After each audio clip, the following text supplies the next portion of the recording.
Welcome back to another episode of the Experts in Fire podcast by Woodland Direct. I'm your host, Mike Vennard, and with me today is Randy Mowry. And today we're going to start episode 2 of our series on how to grow your business with outdoor fire features, smart home integration. Let's get into it. So we're going to talk about smart home technology and smart home integration. If you haven't heard our first episode in the how to grow your business with outdoor fire features, head on over to woodlanddirect.com and you can take a listen to that. Our first episode was about timing and when to start, and the time to start is now. So go ahead and run over there and listen to that. Let's bring in Randy. Randy, how you doing today, man? I'm good, man. How are you today? It's a beautiful, sunshiny day here in Michigan. It is. And by the time we're actually dropping this episode, it's going to be a dreary, cloudy, snowy, cold day here in Michigan. But today... It will. That's timing's everything. Timing is everything. I love it. I love it. So, man, this episode I'm excited about because a lot of things have changed. I would say even in the last 2 years, maybe 1 year. But when it comes to smart home technology, when it comes to integrating smart anything, folks are putting a lot more fire into their backyards. And we really want to talk to our pros about some of the ways that they can integrate smart into these fire features they're putting out there. So first things first, Randy, it can't be smart unless it's electronic. Am I right? Correct. Yeah, we definitely have electricity in order for any of the smart home technology. What's nice about it is all these fire feature companies they're increasingly getting better and better and more compatible with smart home technology. Many of the features have like a handheld remote control capability or some type of app that you can download to turn the fire feature on, off, or in even some cases vary the flame up and down. So we're just finding it much easier to integrate to those types of systems. Pool systems, folks that have maybe a smart pool, like a pool system that operates their pool, the fire features can be tied into that. So it is getting better and better. So let's take, I'm glad you brought pools up because we do a lot of concrete and metal bowls around pools with pool companies. We work with a lot of pros in that arena. So let's talk smart when it comes to that. You've got an electronic ignition system that's running out there. What is it that would make it smart? I mean, just for the pro who's digging into this, maybe for the first time, or maybe he's done a couple and he just needs a couple pointers. What would make that smart? No, absolutely. Simply enough, now they have smart outdoor rated outlets, we'll call them, that you can control with it. You download an app and you're hitting a button on your app and you're activating the power, we'll say, onto that outlet. On a fire pit, it could be as simple as we're running 110 volts of power into that fire pit.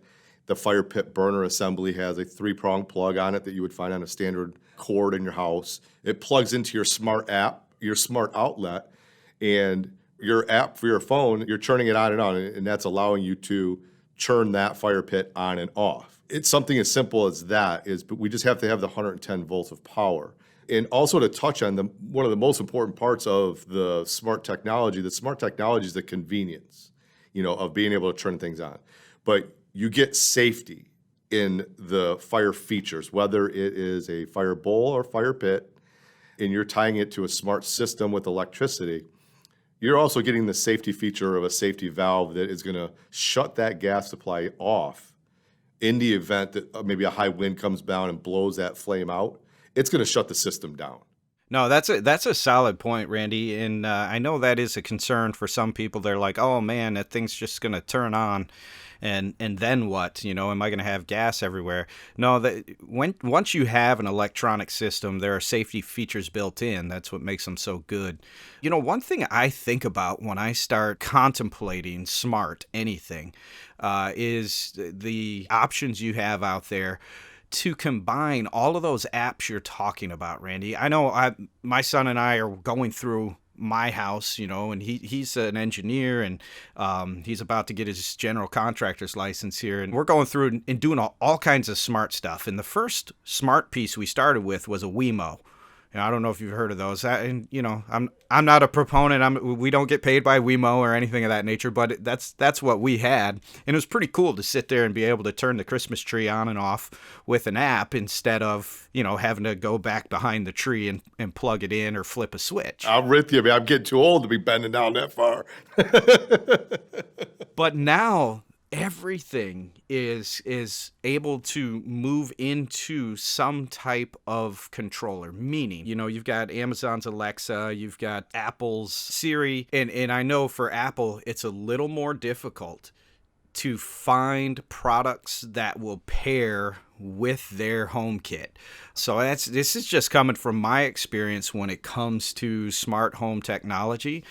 Make sure that you're aware of how it's all going to function together, especially if you walk into a house that says, hey, we use Alexa for everything. Then it's pretty easy trail to jump on then to find what type of outlet they would need in order to connect the whole thing to Alexa. And it's even possible to find ways to do stuff with Siri. So, smart home has really changed its game over the years, because it used to be very specific to, I have 32 apps on my phone and I have to find that app, you know what I mean? And you bunch them all into one. If you have an iPhone, you bunch them all into one group, so now I'm going through that group and trying to find the right app.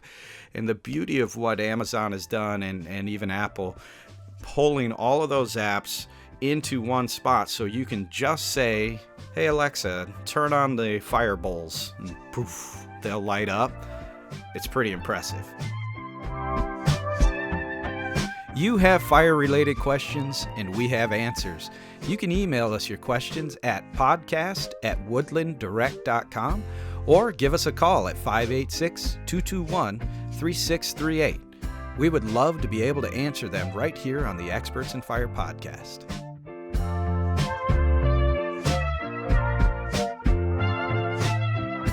So if you're a pro, if you're a business owner and you're in the process right now of getting those quotes, do a little research on this stuff. Make sure you do research in your area and know what types of things are allowed, if there are any regulations against anything particular when it comes to smart stuff. Make sure you do your homework when it comes to your electrician as well, if you're utilizing an electrician or if you're an electrician yourself.